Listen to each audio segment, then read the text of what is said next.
Grateful to have you chiming in with us today at No Wrong Thing, a conversation of women that really are creating a space so that we can ask questions that we want to know the answer to without feeling afraid, without feeling concerned that it's an embarrassing question or a wrong question. And I have my friends here today with me, and I'm excited that Melissa Borowicz from Utech is here and Bridget O'Connor from O'Connor Connective. They're here with me to kind of just move forward in this conversation. And I am the president or the CEO of the YWCA of Greater Green Bay, where our mission is a dedication to eliminating racism, empowering women, and promoting peace, freedom, justice, and dignity for all. And so thank you so much for joining us today. We have a really interesting topic today that has quite an expansive reach, and the time that we have spent together discussing it has been very, very enjoyable. And I am excited to hear what you all think and to hear how today's organic kind of communication unfolds. And so I'll let the ladies introduce themselves, and then we'll look at a little video and then talk a little bit more about how we can impact this issue. And so, Melissa, you're first on our screen. Sounds good. Thank you, Renita. So I'm, again, Melissa Borowicz. I'm the CEO of the Utech group. We're located in De Pere, and we work with organizations around leadership, team development, and culture alignment across organizations. And our mission is to change people's lives. And when things came up, gosh, I reached out to Renita right after, probably a week after George Floyd's murder.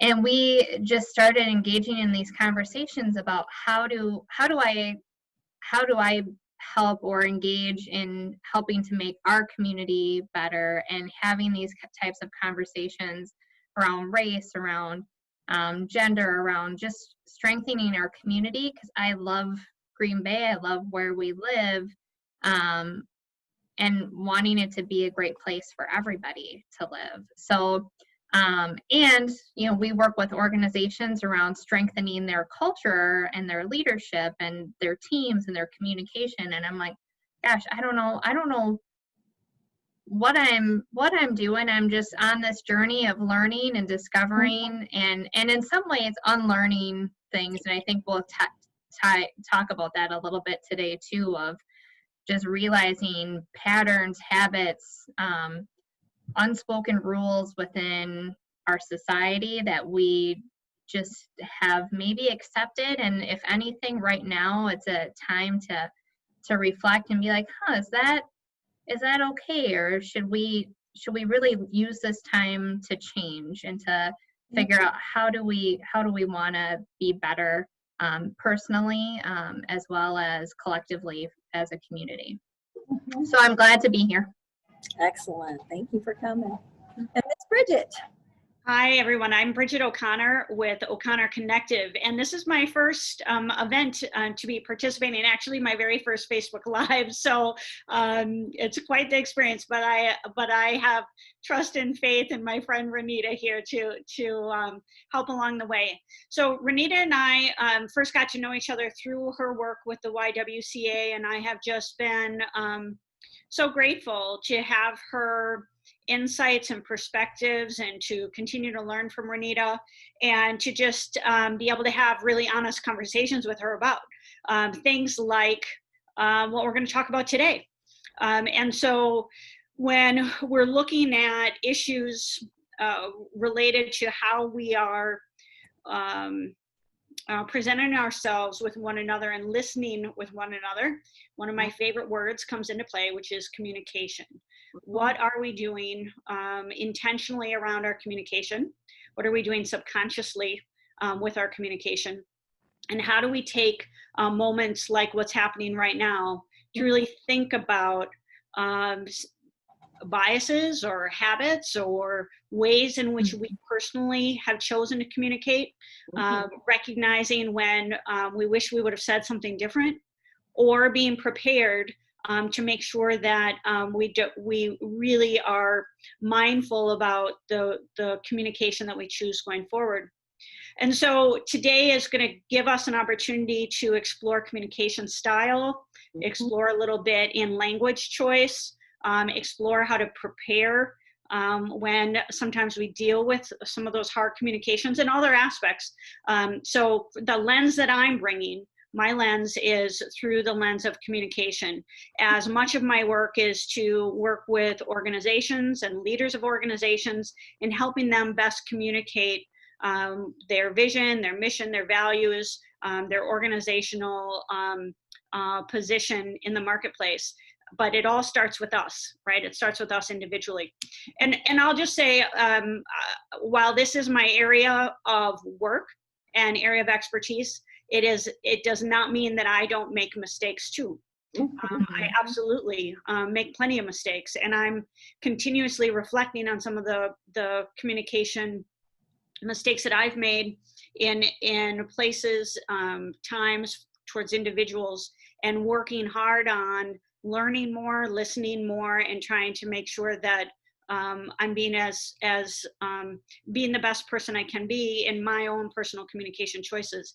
Again, this is a journey and a process, and so today is part of that. So being able to have some honesty around, I love the phrase "no wrong thing." You're going to learn today that perhaps in this particular exchange that we're going to study, that maybe there was some wrong thing, but then what happens because of it, right? But we can be in a safe place right now to have conversation. And I just want to thank Melissa and Renita, who have allowed me to have the space to really honestly have some dialogue and conversation around topics that are very sensitive and sometimes really hard to have. Yeah. Thank you so much.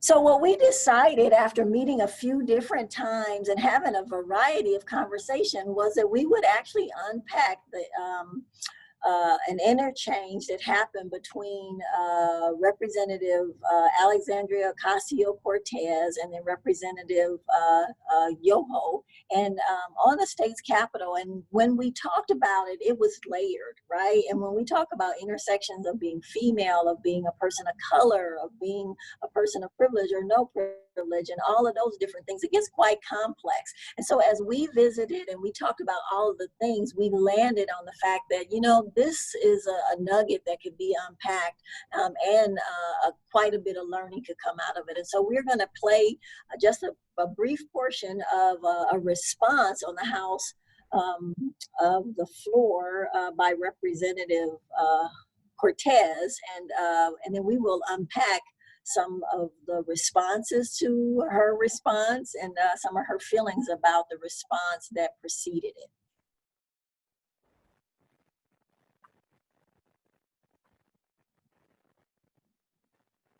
We turned a corner, and he was accompanied by Representative Roger Williams, and accosted me on the steps right here in front of our nation's capital.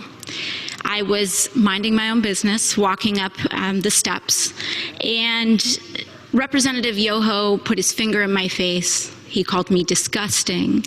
He called me crazy. He called me out of my mind. And he called me dangerous. And then he took a few more steps, and after I had recognized his comments as rude, he walked away and said, "I'm rude. You're calling me rude." I took a few steps ahead, and I walked inside and cast my vote, because my constituents send me here each and every day to fight for them, and to make sure that they are able to keep a roof over their head, that they're able to feed their families, and that they're able to carry their lives with dignity. I walked back out, and there were reporters in the front of the Capitol, and in front of reporters, Representative Yoho called me, and I quote, "a fucking bitch." These are the words that Representative Yoho levied against a congresswoman, the congresswoman that not only represents New York's 14th congressional district, but every congresswoman and every woman in this country, because all of us have had to deal with this in some form, some way, some shape, at some point in our lives. And I want to be clear that Representative Yoho's comments were not deeply hurtful or piercing to me because I have worked a working class job. I have waited tables in restaurants, I have ridden the subway, I have walked the streets in New York City. And this kind of language is not new. I have encountered words uttered by Mr. Yoho and men uttering the same words as Mr. Yoho while I was being harassed in restaurants. I have tossed men out of bars that have used language like Mr. Yoho's. And I have encountered this type of harassment riding the subway in New York City. This is not new, and that is the problem. Mr. Yoho was not alone. He was walking shoulder to shoulder with Representative Roger Williams. And that's when we start to see that this issue is not about one incident. It is cultural. It is a culture of lack of impunity, of accepting of violence and violent language against women, and an entire structure of power that supports that. Because not only have I been spoken to disrespectfully, particularly by members of the Republican Party and elected officials in the Republican Party, not just here, but the President of the United States last year told me to go home to another country, with the implication that I don't even belong in America. The governor of Florida, Governor DeSantis, before I even was sworn in, called me a whatever that is. Dehumanizing language is not new. And what we are seeing is that incidents like these are happening in a pattern.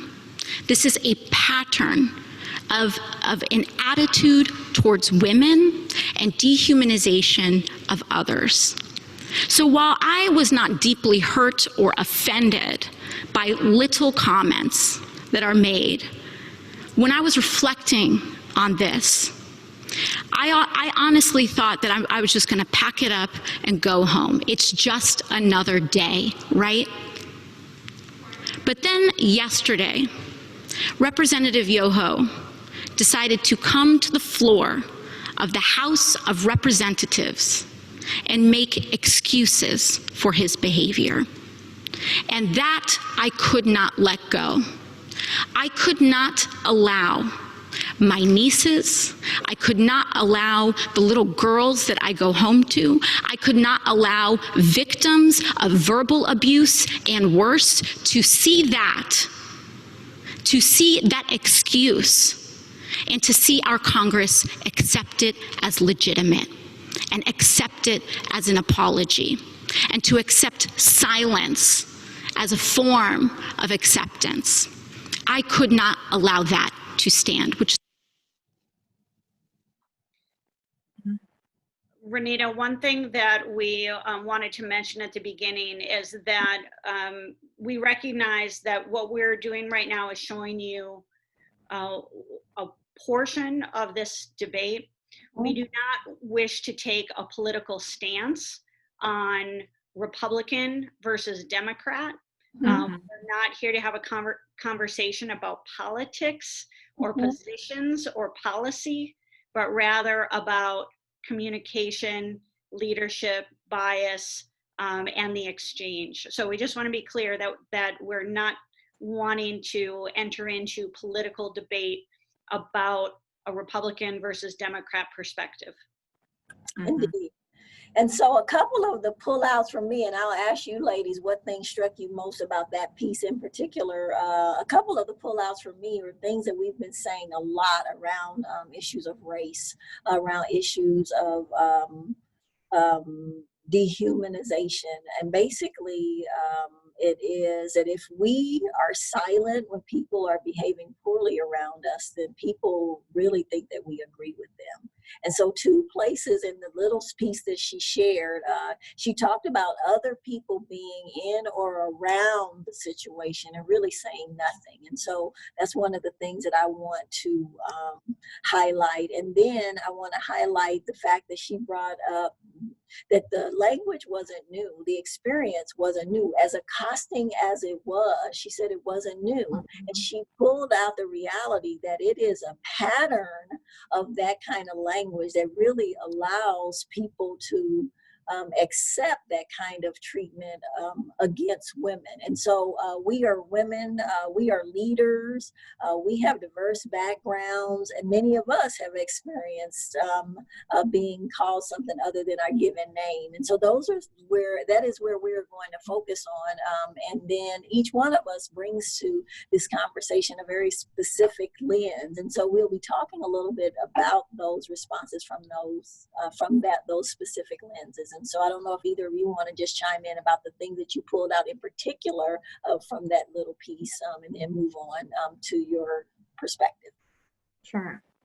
I can share first the one, a couple of things that stood out. One was that she was very specific in calling out what specifically was said. And I think sometimes that's really important to name it, and we can, like if she would have said, he said something derogatory, or something derogatory was said to me, I don't know that that would have had the same impact on people, but when you are specific with the language that was used, that has an impact. And so I think that stood out to me. The other piece, same as what you had just shared, Renita, the pattern of like, this isn't new. This is a pattern of occurrences. And I think as women, we can all relate to that. And when she had said, you know, at some point, I don't remember if she said in that clip or in another point of like, you know, it didn't particularly like wound her, but yet she felt like she needed to speak up and say something about it because it is a pattern, and until you speak up, it's hard, if not impossible, to change it. And we can just accept like, oh, this is just the way it is, you know. Oh, this happened again. I'm kind of just used to that kind of language being used with me, instead of saying, is that how I want people to speak to me? Is that how I want to have other people witness me accepting that treatment? So those were the two things that were in particularly impactful for me. Thank you. Bridget? Yeah, I mean, when I listen to it, I can visualize what it might have felt like to be on the receiving end. And so even just now watching it, and I've watched her response, I've watched his response, I've watched rebuttals to both Representative Yoho, and not rebuttals, but follow-ups to Representative Yoho and to Representative Ocasio-Cortez. And so looking at that in the total context, it's still, after watching all this many times, makes me nervous, makes me anxious when I'm listening to it. It creates an unsettled nature. And even addressing, having her address so specifically, as Melissa said, the terms and the words. But for me, the piece that, as I'm visualizing, she uses the phrase about the finger in her face. And so I wasn't there. I don't know physically what happened. I haven't seen video. It's not as though, you know, there's some that I personally have not seen, but I can imagine it. Okay, I can imagine that that perception of or the feeling of a negative exchange, a heated negative interaction that catches you off guard, and that notion that she shares of it being dehumanizing. She doesn't talk about, because I mean, clearly she's a strong and independent and just, I guess, strong woman, she doesn't talk about how she may have been frightened in that moment. I would have been. I would have been frightened. And so even now listening to it, when I visualize it, it makes me physically respond. Yeah. In a very unsettled way. Yeah, thank you for that. And I just want to say something. When we have these conversations, it's so useful because we get to process things, and then different things are said that trigger us. And one of the things that just jumped out at me about what you were just saying then, Bridget, is about what you said, Melissa, and then you said it again, Bridget. She was specific, and she called out very specific language, and she used very specific words. And it occurs to me, because we know that this then gets written down in the history of this interaction, it goes into the history of what happened. Yeah. She was intentional because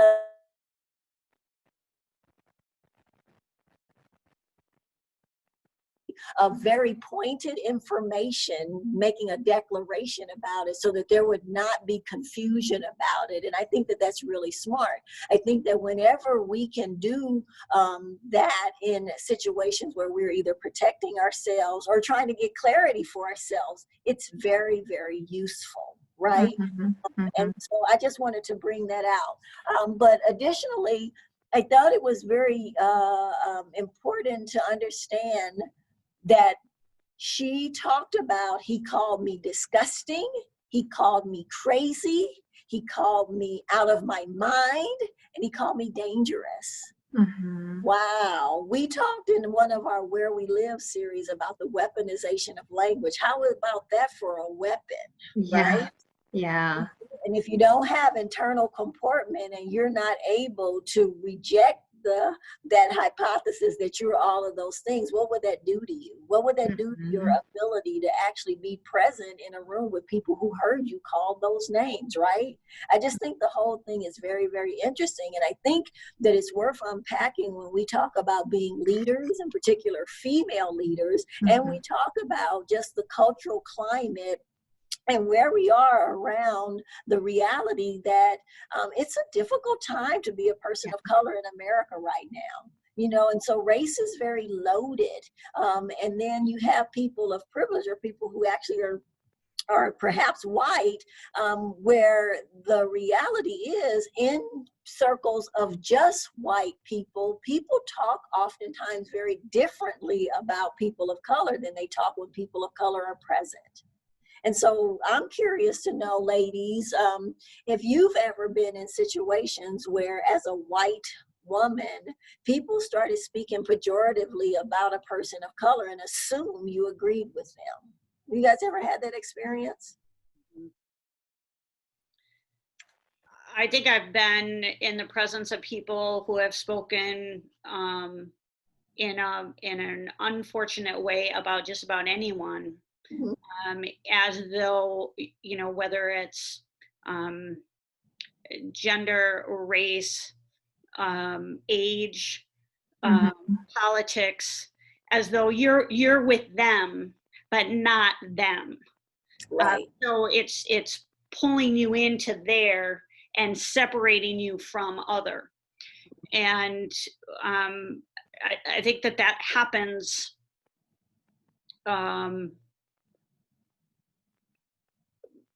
more often if we start to study it now, and you put yourself in that and say, okay, well, you know, when I'm in the market for purchasing whatever, now I can't stop seeing commercials about it. I would encourage people to think about, you know, how many times you get pulled into a conversation where you're being perceived as the insider and not the other. Because it can get very slippery really fast. And so how you respond and say, yeah, that's not where I stand, or no, I wouldn't say that. That requires us to have courage and be prepared for the unexpected, and to be able to be comfortable in our own skin, in our own self, in our own values to be able to call it what it is in the moment. And often people talk about empowerment, right? And so, oh, feel empowered to say something back. And we know that there are a number of conversations when it's not safe enough to say something in rebuttal, right? But the reality is there are other times when it's about whether we are willing to share or give up some of the privilege that we have, because it's a privilege to be able to be silent about an attack on someone, right? So my question to you all is, as leaders, in particular as women leaders, do we have a responsibility to do something in spaces when women in particular are being spoken of pejoratively? What do you all think? You know, something that Bridget said in her introduction about just owning that from a communication standpoint, that she makes mistakes, and that with communication and with leadership and culture, it does start with us.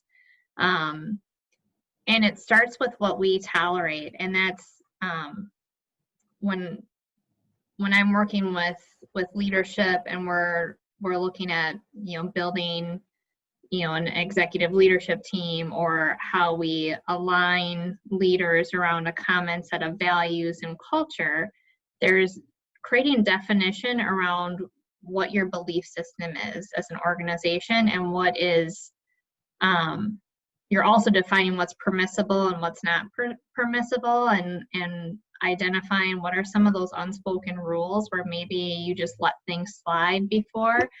So I think absolutely, once we become aware of something, then it is our responsibility as leaders to address things when we see it, but also start with having self-awareness of, like, what are things that maybe I've accepted. Like myself, I think this has created a lot of opportunities for me to read and listen and watch and reflect and identify.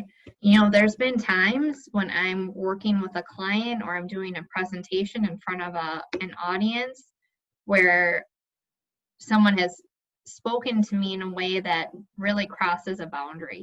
And there's times where I've been like, oh, you know what? I'm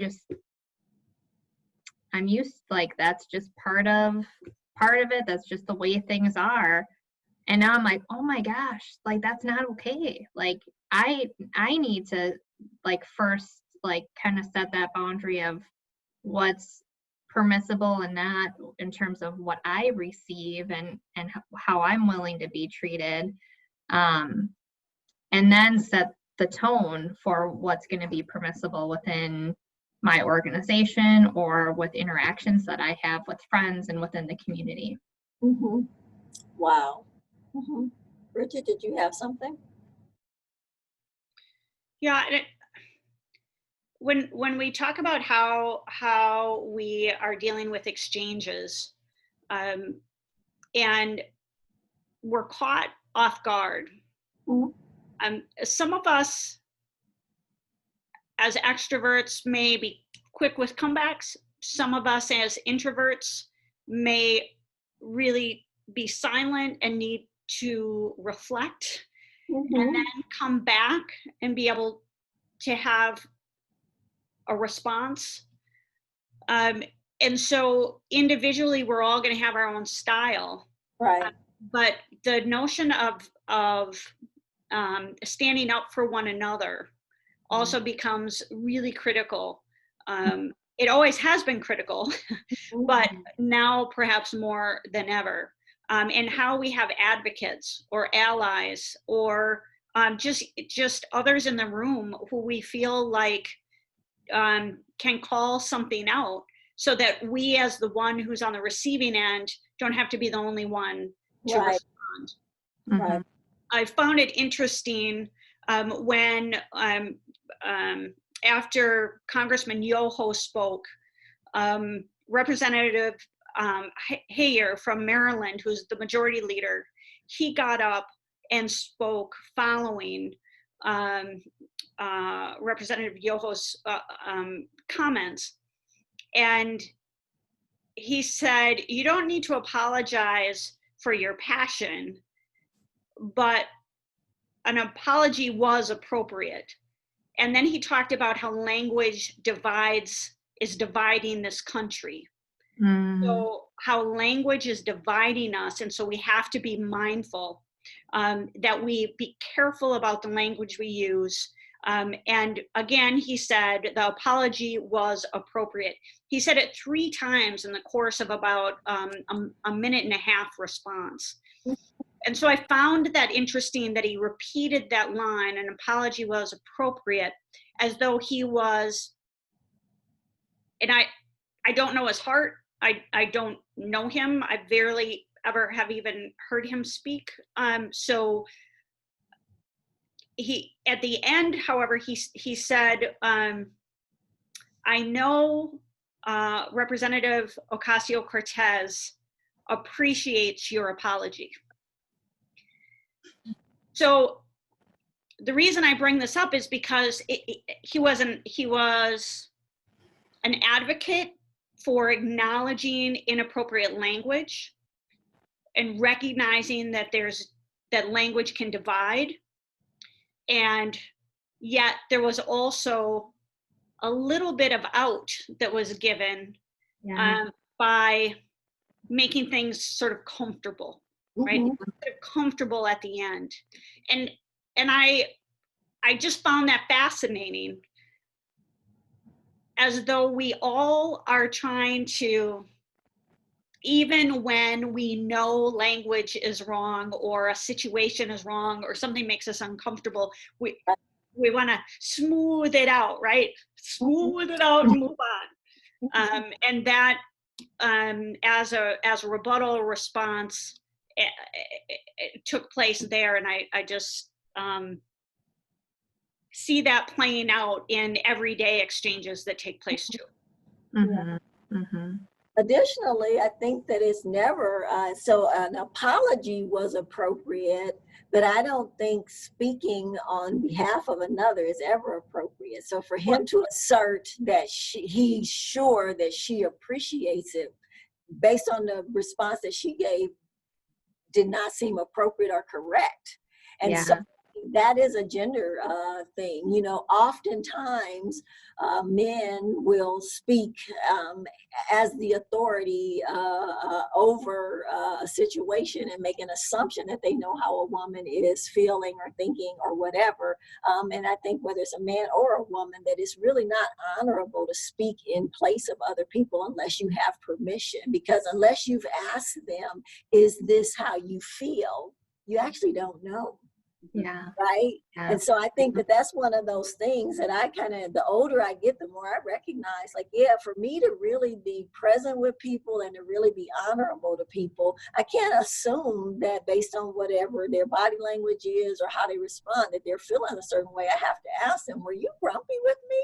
You know, because I'll ask somebody that in a second. I'm like, well, that sounded kind of rough. Are you grumpy with me? And people are like, what? Oh, no, I got a stomach ache, you know? So you ask so that then I don't make up stories and then act like they're true.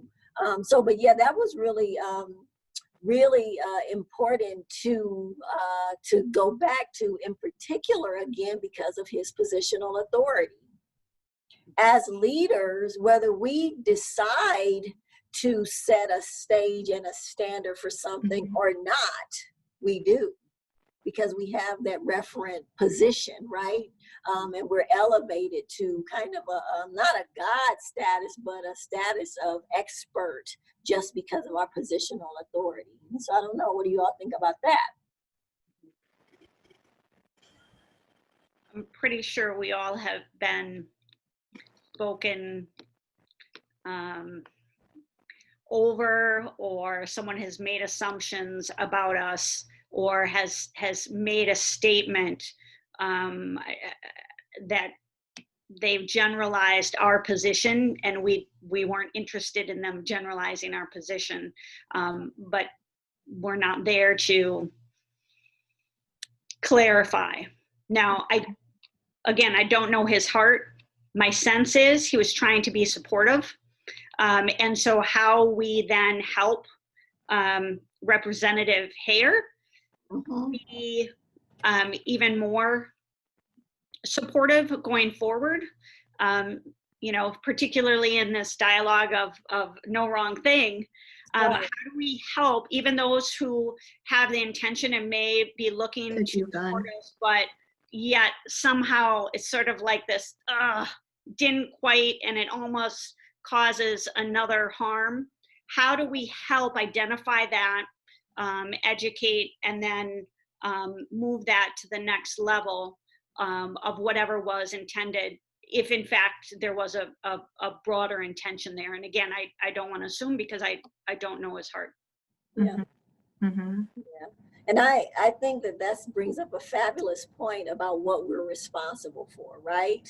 What are we responsible for? I think as leaders of organizations, we actually do have a different responsibility than a person that doesn't, again, have that positional authority and isn't looked to as the equalizer on really many levels. But I think that it's a fascinating conversation to be in about when we are supposed to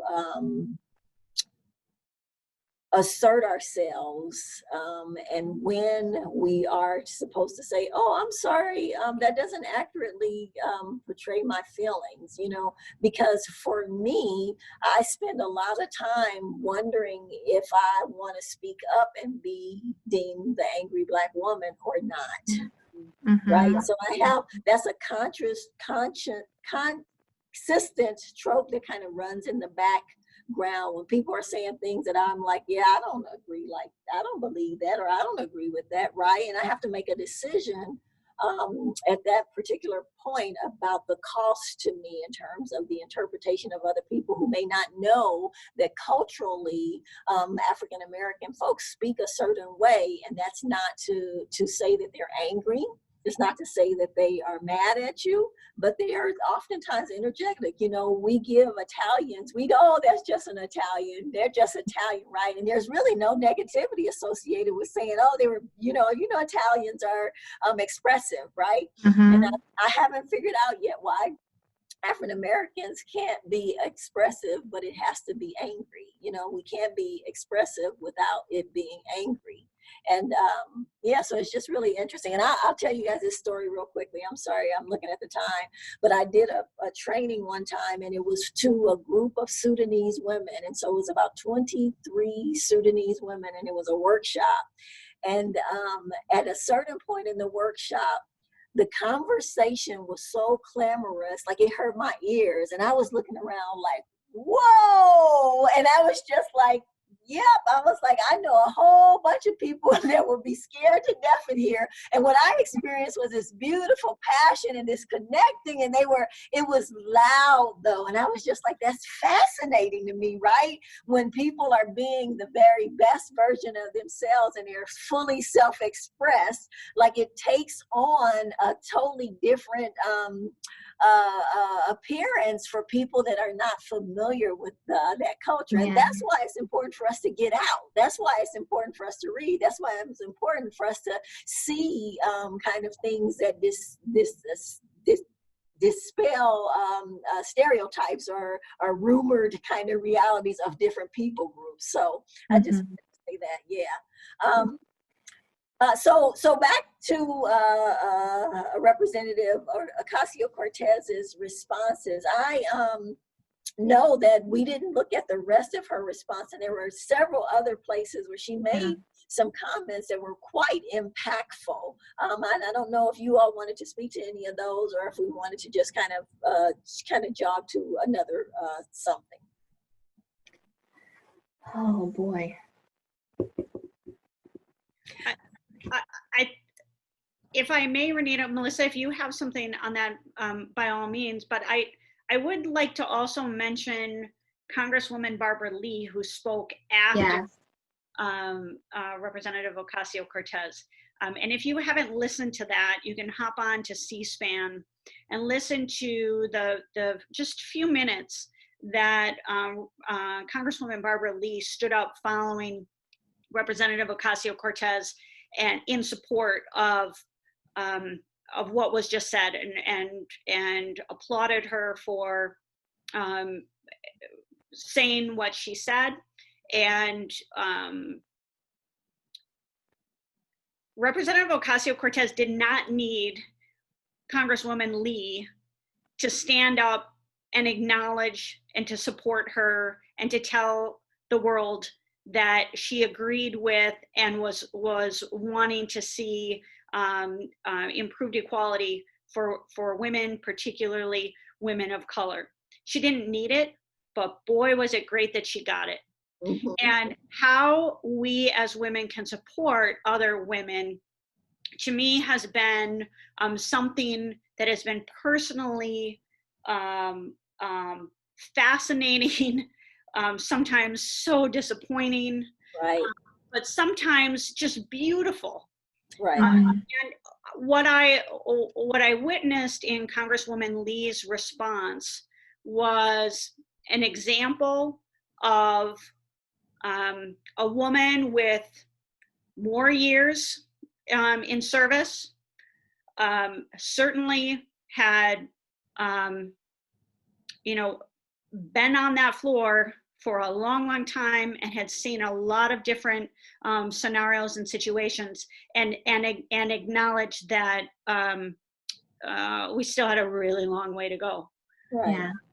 And today, how we in our personal lives can support other women, how women can support women, or how our male colleagues can support us around the boardroom, at a committee meeting, in a team discussion, or in the hallways of our workplaces.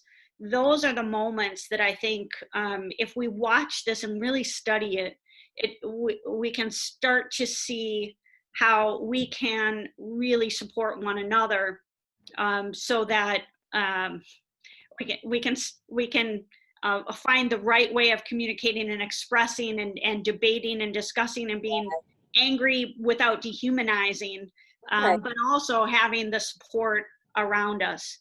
I think our discomfort with hard conversation as women with other women creates this tension that I sure would like to have a magic wand and resolve at any time. Yeah. Renita, you taught me a really neat phrase. I wonder if you might mention that. Oh, with horizontal hostility. Yeah. And so I think that it's really, really important to recognize that, well, there's a whole body of research that talks about like when you actually support marginalized groups being seen. Like you can have one person of color or some marginalized group, and you can say this is diversity, but they actually, the weight of their presence starts to matter when you have two, and the optimal amount is at least three, right? And so, Representative Ocasio-Cortez, she was brave and she was demonstrative. She was only one. When Representative Lee set up, then that made two, and it increased the likelihood that people would listen and hear the comments differently. And I think that sometimes we don't recognize how much we matter. And so what happens with horizontal hostility is women actually who are afraid of being outliers, or they're afraid that, oh my goodness, she's behaving in ways that are going to get all of us looked at badly, they will start to attack, or they will tear down, or they will really try to make that woman that is outspoken, in this case, Ocasio-Cortez, Representative Cortez, they will try to reel them in. It's the assembly line effect also. They'll try to reel them in and back into conformity, right? And horizontal hostility is a lot of what we see now with like shaming, all kinds of shaming. Like it fall under that big umbrella of horizontal hostility, where we identify on some level with that individual. There's something about them that resembles us. And so because of our own shame, embarrassment, fear, we really try to make them be quiet by telling them, well, you shouldn't have worn that short skirt. You wouldn't have gotten raped if you hadn't worn that short coat. Of course, short skirt, that's something different in that too. But also there are all of these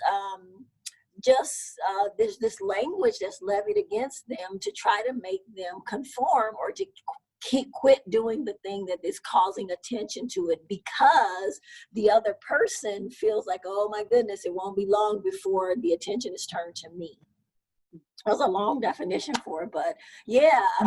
Horizontal hostility is very real. In particular, there's a bunch of research that talks about women in powerful positions tending to gravitate towards male characteristics, and it's really just to kind of, the more assimilated they are pursuant to male characteristics, they, in some kind of way, believe that that is how they are going to progress. And so they will be angry with, or they will speak poorly of women that are expounding or demonstrating traditionally female characteristics. And that is pure horizontal hostility. And it's great. It's a great conversation to be in terms of us trying to understand how do we really create solidarity amongst women, and how do we create these safe spaces for women to feel fully self-expressed without trying to make them assimilate into the right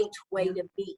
And so I think this whole conversation that we're starting, these budding conversations, are important because I think that we are going to provide these little nuggets that give people permission to start being present with who they are, and start to even understand what makes them tick, what makes them happy, what makes them sad.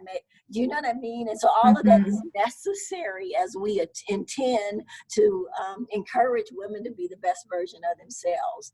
And so we have had a lot of conversations, and we have not only had conversations, but we've made decisions to move the conversations that we're in forward. And so, Bridget, would you mind sharing a little bit about what we came up with?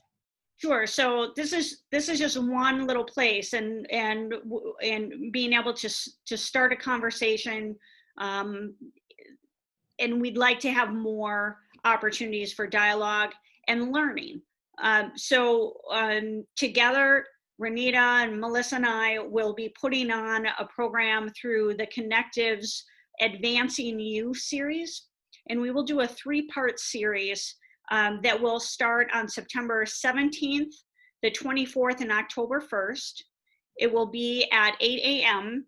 And really what we're looking to do is to have a continuation of what we've talked about here. 3 leaders' lenses: diversity, communication, and leadership for empowerment. So we encourage you, if you'd like to continue this conversation, if you'd like to explore some of these themes a bit more fully, each session will be between 60 and 90 minutes, and they will be virtual. And we encourage you to go to the connectivewi.com to be able to register. I believe the YWCA and Utech will also have links through Facebook and otherwise to be able to get you the information you need if you'd like to be a part of that. But we'll also be participating in a conference put on by the YWCA. Indeed, the Women's Empowerment Conference on October 16th this year. This is the 3rd annual Women's Empowerment Conference, and my understanding is that they are great because I've been there. But women have responded quite favorably to these conferences. As a matter of fact, I've had women months away stop me in other environments and say, you know what, thank you. I feel like some of the information that I experienced at that conference really has changed my life. And so I am so grateful that we can create a space where we are making contributions to women's wholeness and wellness, and giving them permission really to take jogs away from like this already always way of being, and investigate again, those things that I talked about, like what really makes me happy and really what makes me sad? What do I need to feel happy and whole and complete? And so our Women's Empowerment Conference at the YWCA really offers a very broad kind of offering of workshops and keynotes to help women really start to process like where they are and where they want to be in the future. And so thank you so much for that reminder, Bridget. And again, it's on October 16th. Right now, we are planning it to be partly in person, and then there will be a virtual component. And visit our website to get more information on it.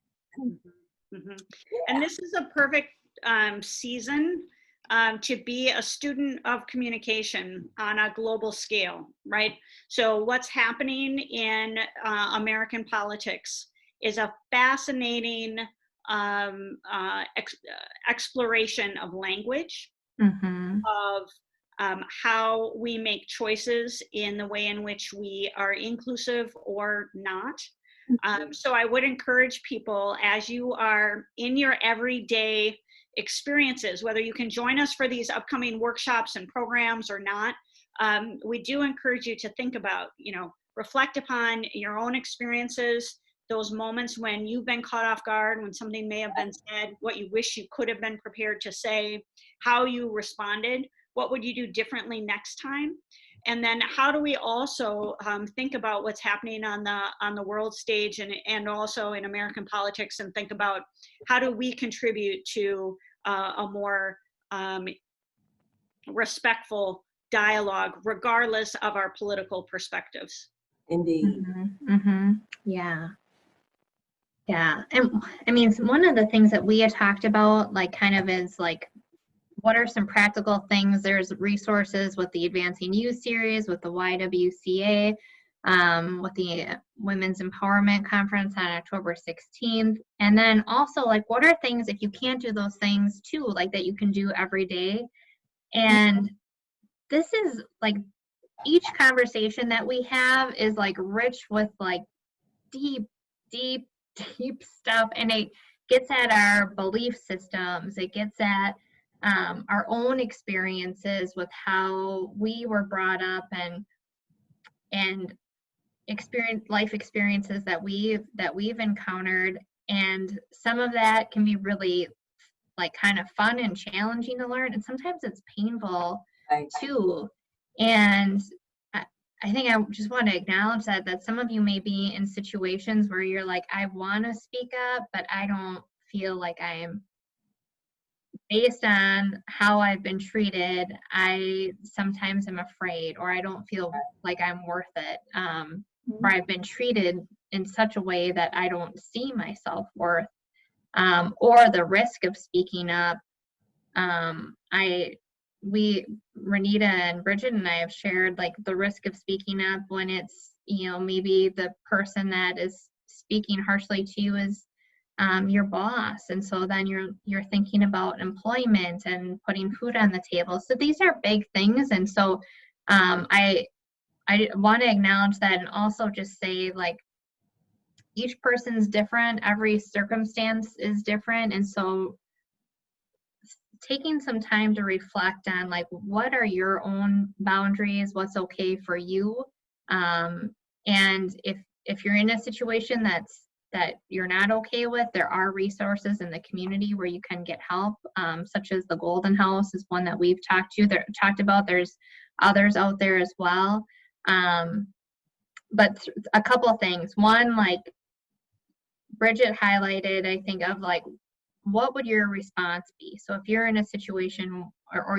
that there's going to be these opportunities to be able to speak up for yourself, kind of mentally prepare, like how might you respond when someone speaks to you in a way that might be disrespectful or crosses a boundary. When you see someone else speaking to someone in a way that is dehumanizing, how might you have the courage to speak up for someone else, someone within your community, your family, or within your team, within your organization? because it takes courage to, I think, stand up and have your own voice, but it also takes courage to speak up for somebody else when you're like, oh, you know, I don't agree with that. I don't think that's right. But I'm gonna think about how, when I'm in those situations, how might I speak up? What are some of the words that I could be prepared and think through so that I'm ready? Because those opportunities are gonna happen. Like they're gonna happen. I tell you, I didn't think that there was all kinds of opportunities until Renita and I have started talking more, and I swear to you that there are weekly, at least more than once a week, where I'm like, oh, another opportunity to speak up. So opportunities for character development, absolutely, opportunities for character development. Yeah. And if you miss an opportunity, like, you can just say, okay, what can I learn? Like, I missed it. How would I have responded, or how could I go back and say, hey, this made me uncomfortable when you said this. I just want to make you aware of that. Yeah. So. Yeah. Melissa, you just touched on just like some of the kind of things that come out in some of the workshops. Like, we all have very different learning styles. We have different styles of relating. Like, there's all of this stuff that's true. And so it's problematic to have us just the right way. Yeah. And as we kind of grow and become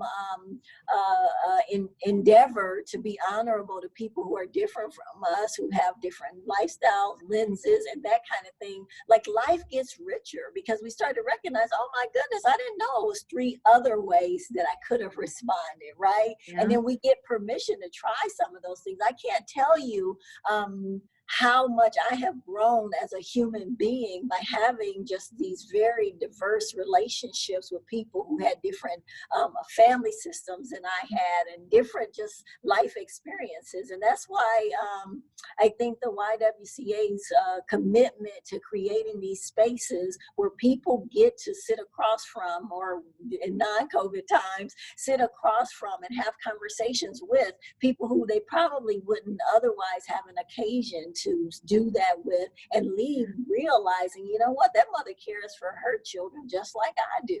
Yeah. Or that person, their feelings get hurt just like my feelings get hurt. And so we're just creating all of these opportunities for healing, and all of these opportunities for do-over, right? Because I know I need opportunities to do things over, and then create opportunities for us to grow in the understanding that, you know what, perfection is really it's something to be aspired to. It's difficult to attain, right? And so the more we work on it, the better we'll be at all of that. And so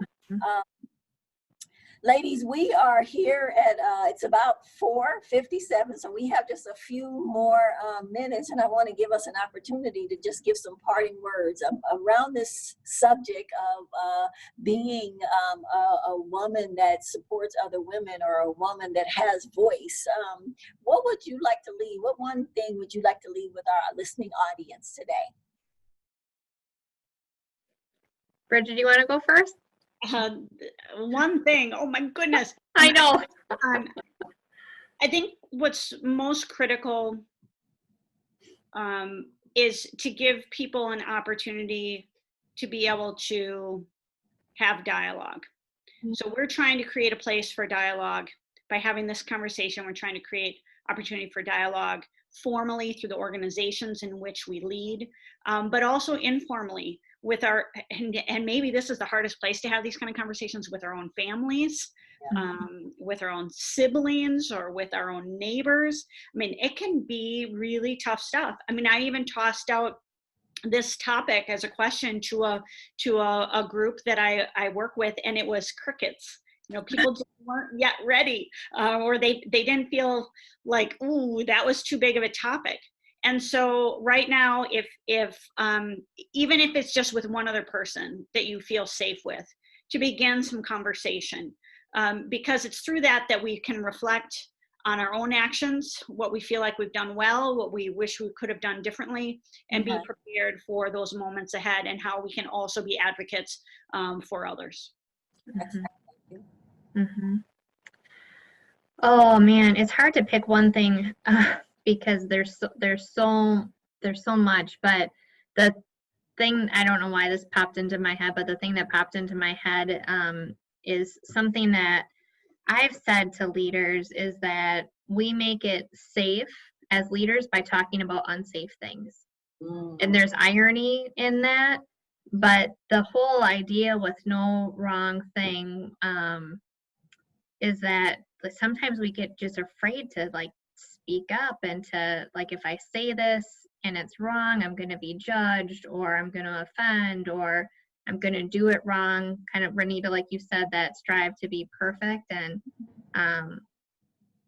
if we can take that risk to talk about those things that are unsafe, it makes it safe for others too. And I think that's the intention of why we're gathered together with all of you in the audience, is just to say, like, if we want things to get better or to improve and to have a really even stronger community, we got to talk about the tough stuff. Indeed. Mm-hmm. Well, ladies, thank you so much. It's really been a treat. I want to remind you quickly that tomorrow we're celebrating our Women of Vision Luncheon at 11:45. There's still time to buy tickets if you want to participate virtually. But I also want to give a huge shout out to the women, the Green Bay Women's League of Voters, because tomorrow we are celebrating 100 years, the 100th anniversary of the 19th Amendment. I forget the last word. Right home. I just remember that part. Okay. Ladies, thank you so much. We sure appreciate your time. Thank you to our listeners, and we'll see you next time. Okay, thanks.